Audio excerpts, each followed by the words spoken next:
Hey everybody, it's Mike from Mike's Many Things. Today we're going to be replacing the air filter on this Silverado 2500.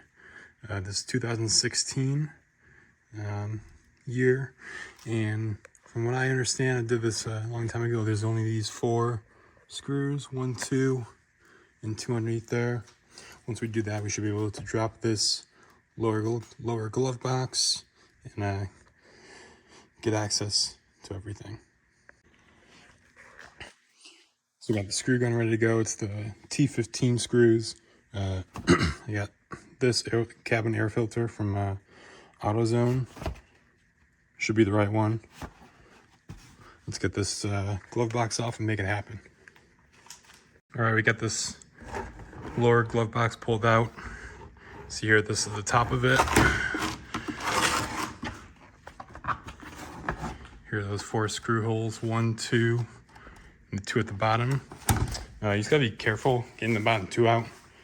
1, they're hard to access, and 2, you can actually, in this area right here, drop a screw down in that hole, and then you gotta go out, or get your hands down there and fish it out. So we got it out.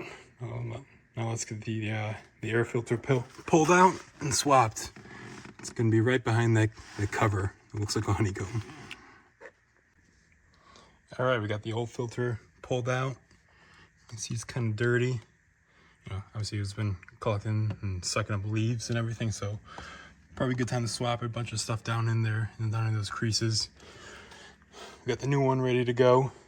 The arrow was pointed down, so towards the bottom of the truck. Probably keep the same way, which makes sense because the outside leaves got stuck up on top. They didn't go through. So let's go ahead and get this new filter installed and get everything closed back up. And that's it, folks. Got those 4 screws back in, the cover back on the filter. Don't forget that. I forgot that. Had to pull this back off.